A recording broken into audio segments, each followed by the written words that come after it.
Hai semuanya, masih bareng gue Rizwan Zon. Jadi sebelumnya kita sudah pernah unboxing Realme 11 Pro 5G. Dan kali ini saatnya gue share ke kalian pengalaman gue selama menggunakan HP ini. Apa yang menarik dari HP ini dan apa yang perlu diperhatikan sebelum kalian membeli HP ini. Langsung aja, mari kita bahas dan let's go! Menurut gua, desain kulit seperti kulit jeruk dan layar yang melengkung menjadi kata kunci dari perwujudan Realme 11 Pro 5G. Karena memang di range harganya atau di segmennya, HP ini tuh menjadi HP pertama yang punya desain kulit mewah dengan layar yang melengkung. Harga Realme 11 Pro 5G ini tuh adalah Rp5.599.000 dan ada dua varian warna ya di Indonesia. Yang pertama Sunrise Beige dan yang kedua ini tuh Astral Black. RAM-nya itu 8GB dan ROM-nya itu 256GB. Sebenarnya ada juga nih warna hijau yang cakep banget menurut gua. Cuma memang sayangnya itu hanya ada di varian yang Realme 11 Pro Plus 5G. Jadi kalau misalnya kalian pengen beli yang warna hijau, wah, belinya yang varian 11 Pro Plus 5G. Untuk back covernya sendiri ya, yang warna hitamnya ini tuh beda ya. Jadi dia tuh nggak kulit, tapi menggunakan finishing glossy. Nah, ngomongin HP ini, desainnya ini tuh asli gua suka banget ya. Gua yakin pertama kalian lihat aja, HP ini tuh langsung terlihat sangat premium. Back covernya itu dilapisi dengan premium leci vegan leather ya, untuk sentuhan kulit, ketahanan noda, dan durability. Desain jahitan 3D buatan tangan menunjukkan lebih banyak garis besar 3D dan efek realistis. 3D movement tekstur pada pakaian yang modis menunjukkan warna yang indah, mewah, dan modis, membentuk sebuah tren. Experience pegang HP ini nyaman. Kombinasi antara berat yang relatif ringan dengan kelengkungan pada sisi HP-nya ini tuh ngasih kenyamanan di genggaman tangan bahkan dalam durasi yang lama sekalipun.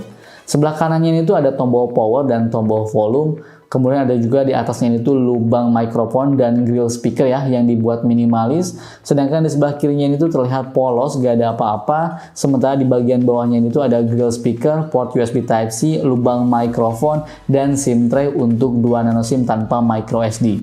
Dari sisi audio, HP ini tuh menggunakan dual stereo speaker with Dolby Atmos yang dapat menghasilkan suara yang lumayan jernih, detail, keras, luas, dan berimbang. Selain itu, bassnya juga yang dihasilkan menurut gua ini cukup berasa ya. HP ini juga sudah dilengkapi dengan NFC pastinya, sebuah fitur wajib zaman sekarang yang sangat berguna banget ya. Kemudian nih, selain desainnya yang sangat ikonik dan premium banget, spek layar HP ini juga jelas Realme ngasih yang terbaik.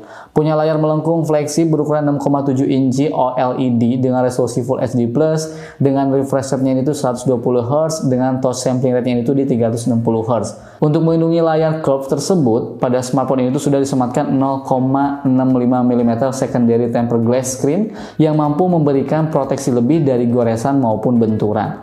Yang menariknya lagi, selain mendukung fitur Always On Display, layarnya ini juga sudah mendukung in-display fingerprint yang tentunya bakal memudahkan kita ketika membuka kunci layar di smartphone ini. Berkat layar yang sudah menggunakan AMOLED dan color gamutnya itu 100% DCI-P3, warna yang dihasilkannya juga lebih luas dan tajam, sehingga memberikan kenyamanan untuk dilihat. Terdapat pula nih mode Hypervision yang dapat meningkatkan kecerahan warna dan range dinamik untuk pengalaman menonton yang mewah.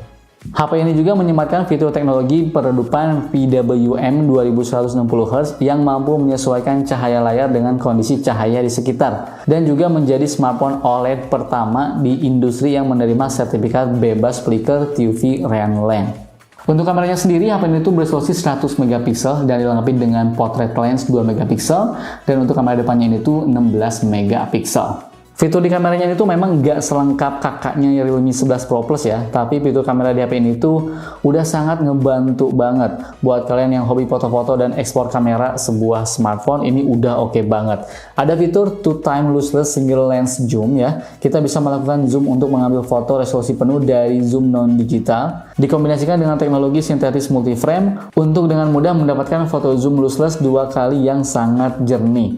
Terus ada juga fitur auto zoom teknologi. Pada mode street kita bisa pilih fitur auto zoom. Cara menggunakannya kita hanya perlu tap objek yang terlihat pada layar, maka akan ngezoom secara otomatis dan melakukan framing untuk menghasilkan foto dan komposisi yang ideal. Ada juga nih fitur super nightscape yang kita bisa gunakan untuk foto-foto di kondisi kurang cahaya. Dengan algoritma ProLight Ultra Sensory Night, hasil fotonya ini tuh akan terlihat lebih jernih, detail, dan minim noise. Kemudian ada filter baru yang ada di Street Photography 4.0.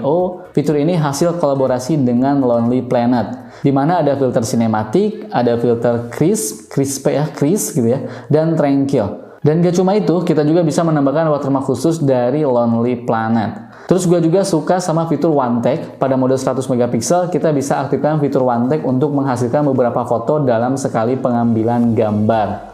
Kemudian ada juga nih fitur Group Portrait. Fitur yang sangat cocok banget ketika foto-foto bareng keluarga atau teman. Hasil foto akan terlihat detail dan jelas. Ini berkat AI yang bisa mengenali wajah lebih dari 10 orang dalam satu frame. Dan kalau misalnya kita melihat fitur more-nya ya, atau fitur lainnya, masih banyak fitur menariknya nih. Ada mode pro, ada slow motion, ada time lapse, ada long exposure, ada stereo mode, ada group portrait, dan lainnya. Untuk perekaman videonya ini, kamera belakangnya ini tuh bisa maksimal di 4K 30 fps atau bisa juga di 1080 pixel di 60 fps. Dan menariknya nih, kita juga bisa aktifkan Ultra Steady di 1080 pixel di 60 fps. Dan kalau kita pengen aktifkan AI video tracking, fitur ini tuh hanya aktif di kualitas 1080 pixel di 30 fps. Sementara nih untuk kamera depan maksimal hanya bisa merekam di 1080 pixel di 30 fps. Cuman menariknya untuk kamera depannya juga sudah ada fitur Ultra Steady yang bisa menghasilkan video lebih stabil. Untuk kualitasnya sendiri menurut gua udah bagus ya, dan cukup memenuhi kebutuhan gua untuk mengabadikan momen. 100 megapikselnya bagus, hasil gambarnya juga detail, warnanya juga cukup gonjreng, apalagi ya kalau foto-foto bunga kayak gitu ya, yang warnanya keluar banget itu, wah cakep banget ini ya. Nah kalau foto objek dekat juga, efek bokehnya juga menurut gua jujur bagus ya, gua suka. Nah, sementara nih untuk foto lainnya, tone warna juga cukup gua suka ya, khususnya ya khasnya Realme banget lah ya, kontrasnya cukup naik dan detailnya juga udah dapet. Selama gua coba foto-foto, kebanyakan foto-foto di HP ini tuh masuk selera gua. Selama gua coba moto, nggak tahu kenapa gua lebih sering pakai street fotografinya. Filter dari Lonely Planet gua suka banget. Foto jadi terlihat lebih sinematik. Nah, lebih lengkapnya teman-teman tonton aja hasil foto dan video menggunakan Realme 11 Pro 5G.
Kamera depan menggunakan Realme 11 Pro. Ini 1080 pixel di 30 frame per second. Ini by the way gue belum aktifkan ultra steady-nya ya. Kita coba jalan-jalan dulu. Ini lagi di PNR dan ya beginilah, bagus banget ya. Kualitasnya seperti ini, teman-teman bisa nilai sendiri untuk gambarnya ataupun untuk audionya. Nah, sekarang mari kita coba bawa jalan kaki, tapi kita aktifkan ultra steady-nya. Nah, ini untuk 1080 pixel 30 fps yang sudah gua aktifkan ultra steady-nya. Jadi perlu diingat, kamera depannya ini tuh hanya bisa merekam di kualitas 1080 pixel di 30 fps.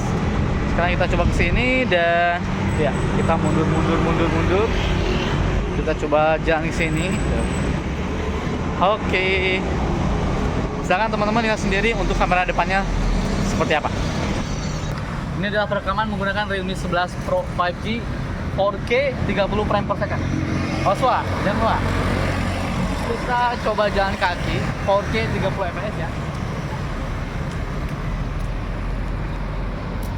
Ini di kualitas 4K di 30 frame per second. Untuk audionya ataupun untuk gambarnya, teman-teman bisa lihat sendiri seperti apa kualitasnya, oke?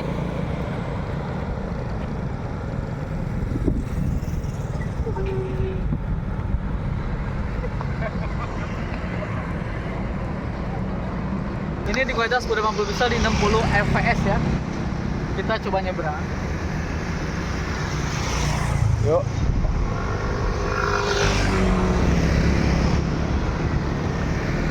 Udah bisa di 60 fps ya.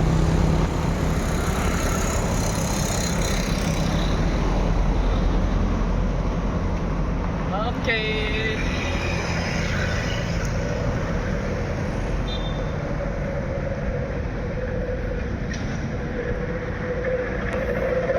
Nah, ini 1080 pixel di 60 fps dan sudah support dengan fitur ultra steady. 60 fps loh, sudah support dengan fitur ultra steady. Sekarang kita coba. Coba John, kita jalan John. Kita coba lari dikit-dikit ya. Oke. Sprint John, sprint. Oke. Aduh, silakan dites aja, dites bagaimana kualitasnya. Fitur yang sering ditanyakan nih sama followers Rizwan Zone, dual view video.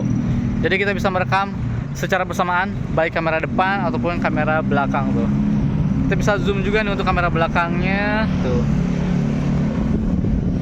Ini bisa kita zoom nih tuh kan. Sip. Bahkan kita juga bisa merubah frame-nya ya. Nah, misal seperti ini ya kan. Kalau tadi split ya, kiri kanan, sekarang ada bubble-nya gitu. Ya, bisa seperti ini tuh. Jadi emang lebih seru sih menggunakan fitur ini ketika kita nge-vlog ya. Jadi buat memperlihatkan ekspresi kita sekaligus memperlihatkan apa yang ada di depan kita gitu.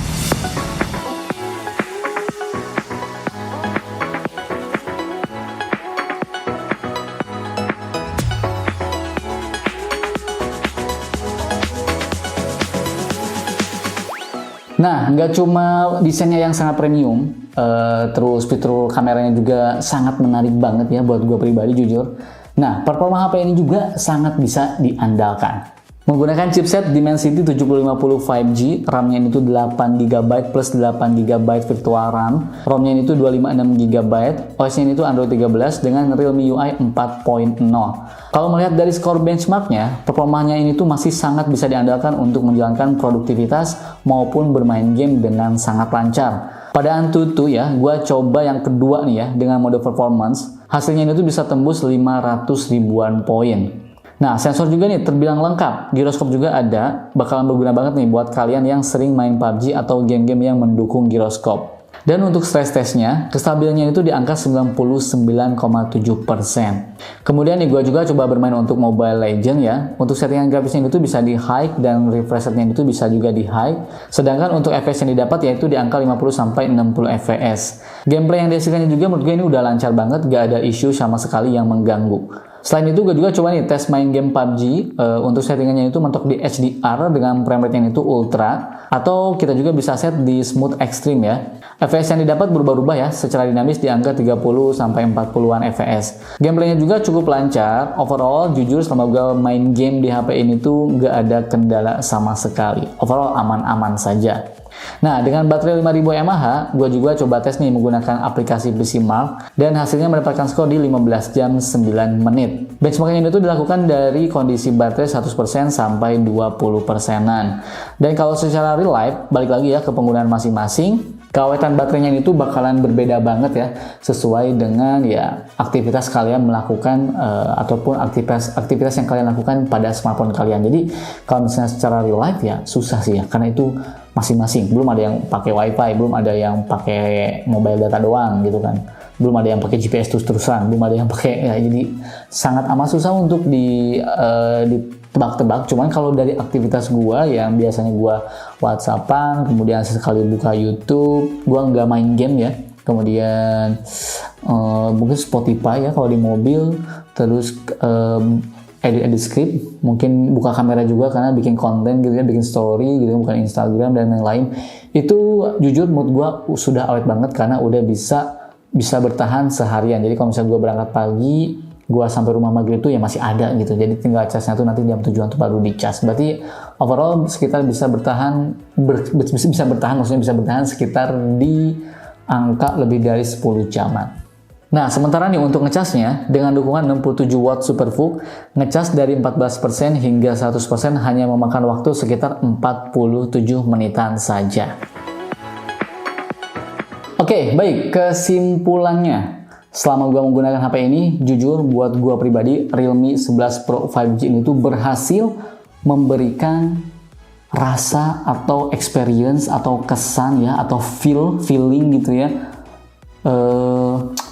Berhasil memberikan experience bahwa HP ini tuh adalah HP flagship gitu. Bahwa HP ini tuh adalah HP flagship, padahal HP ini tuh di harga mid-range gitu. Mulai dari genggaman HP-nya yang nyaman, layarnya yang melengkung, desainnya juga yang sangat premium banget gitu ya. Luar biasa banget, itu desainnya bagus banget. Dan fitur kameranya juga yang sangat menarik. Dan performanya juga bisa diandalkan, ngecasnya juga cepet. Nah, hal yang perlu diperhatikan sebelum kalian membeli HP ini adalah yang pertama, HP ini tuh nggak ada lensa ultra wide angle. Itu adalah poin yang cukup bikin gue kecewa gitu ya. Kenapa Realme nggak ada lensa ultra wide angle? Cuman itu cukup terobati dengan adanya filter-filter ataupun mode street photography dari Lonely Planet. Itu jujur gue suka banget. Kemudian kenapa kamera depannya tuh belum bisa 1080 pixel di 60 fps? Cuman itu tertolong lagi juga, walaupun 30 fps tapi ada ultra steady. Terus balik lagi juga nih, yang kalian perlu kompromi ini yang pertama itu, itu tadi yang pertama yang kedua, berarti yang ketiga ya. Yang ketiga itu nggak ada micro SD. Ya, ini nggak ada micro SD. Dan yang keempat, ini nggak ada port jack audio. Karena beberapa yang komen juga ternyata masih pengen ada port jack audio, ini nggak ada gitu. Nah, kalau itu bisa kalian kompromiin, menurut gua di harga 5,6 juta kurang 1000, HP ini tuh sangat layak banget buat kalian beli. Tapi kalau misalnya kalian pengen dapat resolusi yang lebih gede gitu kan, ngecasnya juga lebih cepet, langsung aja sikat yang Realme 11 Pro Plus 5G gitu. Sikatnya yang warna hijau, cakep banget. Oke, kalau misalnya kalian tertarik, langsung aja cek linknya di bawah sini. Oke, gue udah omongin nih kelebihannya apa dan yang perlu dikompromiin apa, yang perlu dikompromiin apa, gue udah jelasin. Jadi kalian tinggal sok beli aja mau yang ini atau yang plusnya. Oke, itu aja video kali ini. Gue pamit dan bye. Aduh, oke. Cakep sih ini HP-nya. Ini HP-nya belum gua kasih lihat-lihat ya tadi ya.